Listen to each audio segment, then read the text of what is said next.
but maybe it makes sense to start off with oracles. Can you give a high-level explanation of what they are and why they are kind of an integral component in enabling some of this smart contract functionality? Yeah, so the problem that oracles solve is a network like Bitcoin doesn't have any idea of things that are going on in the real world. And the example that I give to people is like Bitcoin doesn't know who won the last presidential election. Bitcoin doesn't know who won the Super Bowl or the World Cup in soccer.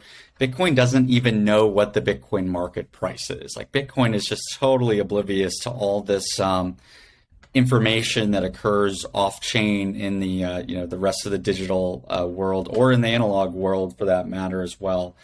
And that means we need to build some sort of bridge between the digital, the wider digital world and Bitcoin itself.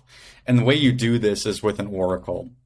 An oracle says, I'm going to tell you the answer to a problem at a certain date and time in the future. And an example of that is like, I will tell you who won the Super Bowl on February 3rd, 2022, can't speak today. Or I will tell you what the Tesla stock price is on June 1st, 2022. And you can take that oracle information and do interesting things with it. But the key thing that the oracle is doing is relaying information from the rest of the world into the Bitcoin blockchain so people can build smart contracts off of it. And is this always a future price or a future event? It does have to be a future price or future event, assuming that you want to build a Bitcoin smart contract based off of it. It's not really interesting to build a Bitcoin smart contract off a Super Bowl that happened 20 years ago, because, well, we know the answer to that. Like, there's no speculative value here. Like, let's move on with our lives. Or, what the Tesla stock price was 10 years ago. Well, it might be interesting for some historical analysis, but building and deploying live contracts contingent on that, old Tesla stock price just isn't something that, is worthwhile. So it is required to be a future event.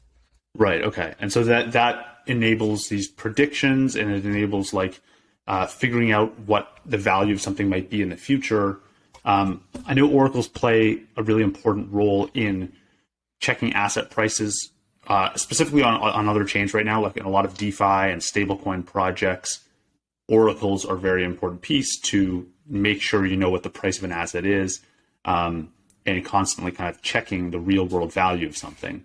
Do you think that oracles on Bitcoin will start to eat into some of this functionality that you see on other DeFi and stablecoin projects?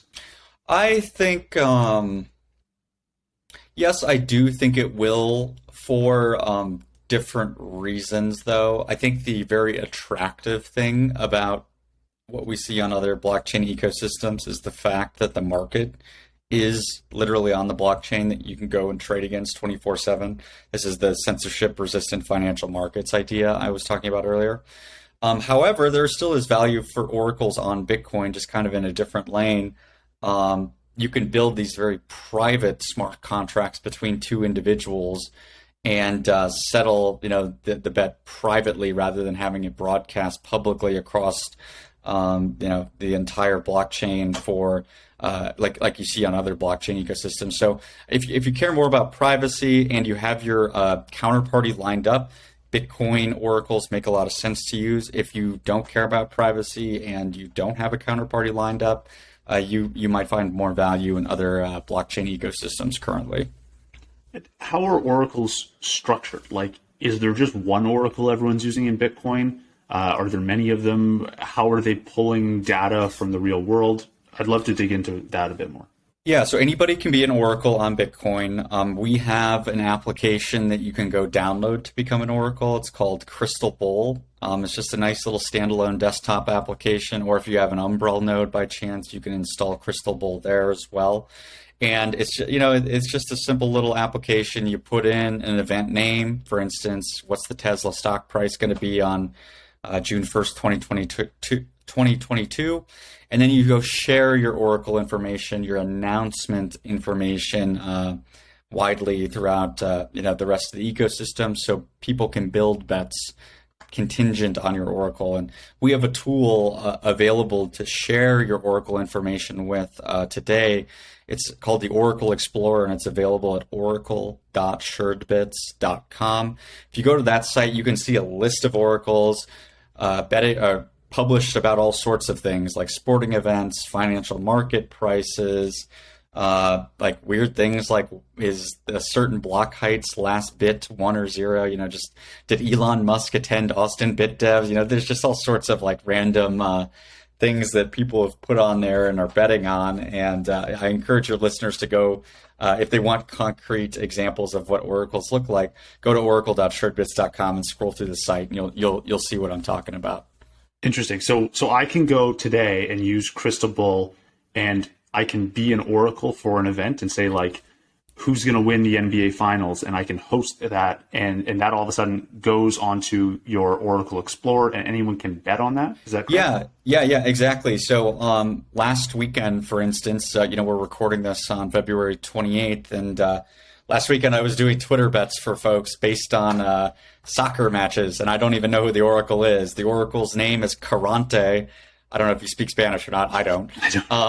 The Oracle's name is Carante, and they've been publishing a bunch of FIFA matches on our Oracle Explorer. Sorry, I don't even know if it's FIFA. That's how little I know about soccer. I don't even know what the league's name is. But it's like Real Madrid and Barcelona was on there, and like I was doing bets using this Carante Oracle, who I don't know, to bet on these soccer matches with a couple buddies of mine. So.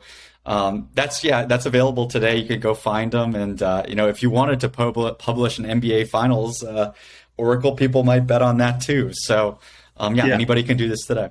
Very cool. So if I go ahead and do this, if I publish an Oracle today on the NBA Finals, what is the incentive? What is maybe forcing me to publish the correct result?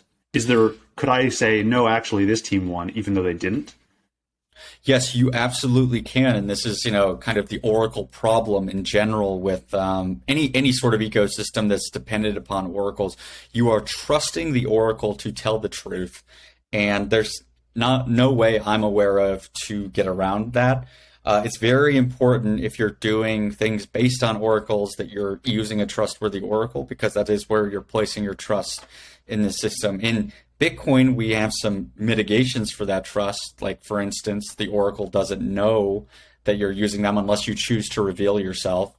And also we can do multi-oracle stuff. So it isn't just one oracle, but maybe you're relying on 3 oracles attesting to the NBA Finals. And if one of them goes AWOL or crazy, you've still got the other 2 to fall back on, almost kind of like it's a multi-sig oracle situation.